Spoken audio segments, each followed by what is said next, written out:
Right, so here we've got some pumpkin. We normally keep them over this side. That's our water container. That's all of the bay leaf that was cut down and put on there. We normally dig big holes, put the pumpkin in there. A lot of compost goes in that side as well, so it's really rich. But we didn't put them in there this year. I forgot about them and put them in a bit late. So I just ran around and I shoved a load of seeds in, and they're growing here really well.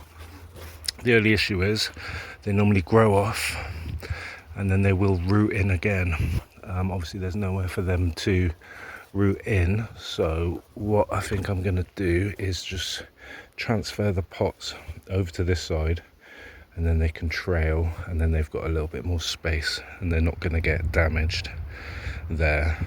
So yeah, I'm going to move them over to there. We've got a lot of Jamaican callaloo, and it grows really quick. We've taken a lot off to eat. We've snapped some of the stalks off so that more will grow, but they've taken over. So what I'm going to try and do today is dig some up. I want to take some home, and if you look at the top, all the flowers, it's full of seeds, and this one plant will make hundreds. And they're growing really well, so I'm going to take some out so they don't contaminate this area, and see if I'll try and take as much soil with them as I can, because it might not like being transplanted from one place to another. So we'll have a look at that. We plant a load of marigolds in because that helps with keeping other insects away. So they'll grow, they're really nice and bright, different colours, and if you wait for them to dry out, inside you will get a pod full of seeds, and each one of them will grow into a plant. So what we'll do with them, you can just put them in all around the edges of this plant pot, so then next year we'll have a row of them all growing around, hopefully, and that will kind of support whatever we're growing in there. So we've got lots of them, so every single plant that falls apart, that dries, we'll end up with a pod. Look, lots on there. Again, we can just put them in, sprinkle them in, look, give them a good water, and then they're ready for next year, and they'll just keep growing and growing and create more seeds. Yeah, pretty easy. So I'll go along all of the ones that have dried out. Look, you can just pull them off, and look, all those seeds. Again, just sprinkle them in. Doesn't matter if you put the flower heads in. Okay. The figs are coming on nice, getting to a nice size. See them? So what we'll do when we harvest is trim them right down, because the figs don't tend to grow back on the branches that have been there. So you cut them right back, and then you'll get fresh shoots come off, so we can contain it a bit more. It got a little bit overgrown. We didn't clip it in time. The smaller it is, the more energy goes into the fruit, but they're looking quite nice then. So I've put a cucumber plant in here. This is where we keep the squash. So we've only got one squash plant at the minute. We've got one growing on it, and I'm hoping we get at least another one. But he's looking nice, that one. Yeah, anyway, so this one has snapped off. It was a cucumber. It's overripe. We've got a yellow cucumber now, so I shall take that back. There are a load more squash that I've planted inside by mistake, so we'll have a look at that in a minute. We've got some sweet corn, which aren't doing the best, but they're getting there. It's really dry, but we've got some nice ones over here which seem to be doing a lot better. So it's a nice big cob there, look. Yeah, we've got kale here. You can just about see some white fly on it. So I had the butterflies love this. They seem to chomp it, but they've left this one. So I'm going to take some of this back with me I did have another one over there which was just shredded. They found it below. See the butterfly, they've spotted it now. So I'll take some of this. If you knock it, you can see the young butterflies on it, but they're still looking good. They're looking good enough to eat anyway. So that one's, yeah, it's been shredded.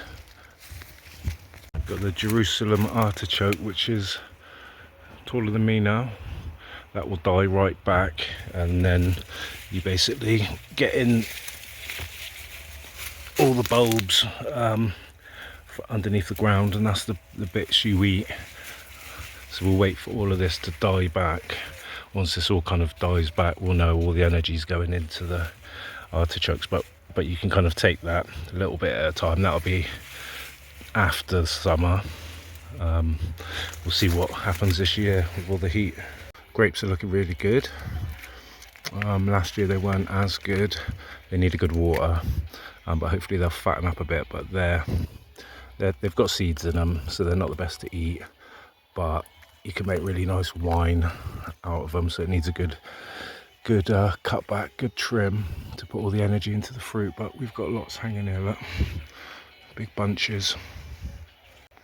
Got a lot of plums, but unfortunately we didn't spray them. So when they're ripening, let me find one.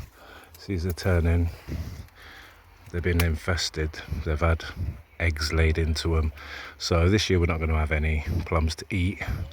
But if we get on top of it next year, make sure we spray them. We'll have a load, because look at them all. But at least the tree is taken, and obviously we fanned it out to try and make it as flat as possible. So that needs a really good trim. But the apple tree is doing really well. Again, just needs a really good water. Some nice cooking apples on there. Just have to keep on top of it. Going to start taking some of these runner beans off. You've got some young ones and some bigger ones as well. The little ones, obviously, you can eat without taking the edges off. We've got a really nice amount of French runner beans growing, perfect size. Look, got a few in there, so we can take some beetroot today, because we've got an overkill of beetroot. So just trying to thin them out a little bit. Take the bigger ones. There's a big one there, look. And take that. Got a load of French runner beans, normal runner beans. Taking some berries off. We've got blackcurrant bush, that's right in between this lot. So no, I'm just going to take them off. So we thought we'd put cucumbers in here, but we haven't. We've put squash, so I don't know how well they're going to do. But if I'm honest, there's two plants in here and they look like they're going to do better than the one that's on the tank. So look, we've got one there. We've had that one there, looks healthy. Whether or not these, that seems to be 1, 2, 3, 4, 5, 6. There's a lot. Some of them fall off. See this one down there, looks a bit dodgy, but we'll leave that on. But there seems to be quite a few. And then we've got the one next to it, which looks like it's almost ready to start fruiting. But yeah, they seem to be doing all right there, so we might get hopefully half a dozen off these two plants at least. Some nice ones. So all I've done now is tied them up so they can get a bit of sun, and then I can just tie them up at the top and secure these when they grow nice and heavy. Hopefully they won't fall.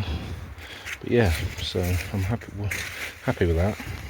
We've got some lovely beef tomatoes in there, and they're doing really well. Look at them. So I've given them a really good water. They drink and drink and drink. So I'm just going to make sure that there's not any bits on there we don't need. To see this bit, we can just take that off. All of these bits. Make sure all the energy is going into that tomato. Look at that. That's beauty. Inside the polytunnel, and with the tomatoes we've got a cucumber. So you can see where we've got 2 plants. We've got one there and we've got one here. If we follow this up, see it's been tied on, and I didn't think we had many flowers on there. You can start to see some, and then I've just got up the top, I found this. So we've got one there which has grown. It's grown really nice. Don't seem to have any others, but there are a lot of flowers on this second one. See them over there. So hopefully, I've just given this a really good water. So hopefully we're going to get a few more. I'd, normally like to have at least 10 kind of on one plant. So hopefully we can see how dry it's got, and even with these self-watering containers, they dry really quick, especially in the polytunnel, but they haven't dried out as much. But I mean, look at those tomatoes. Yeah, they look good. They don't look like they're dehydrated, but a good water, and they're going to be absolutely lovely when they're done. But yeah, look at that one, and hopefully we'll have a load more of them hanging down. Taking a load of spring onion as well, so I've taken some smaller ones and some bigger ones. That's probably kind of a quarter of the larger ones that I've taken. Don't want them to get too big and woody, but yeah, look really nice.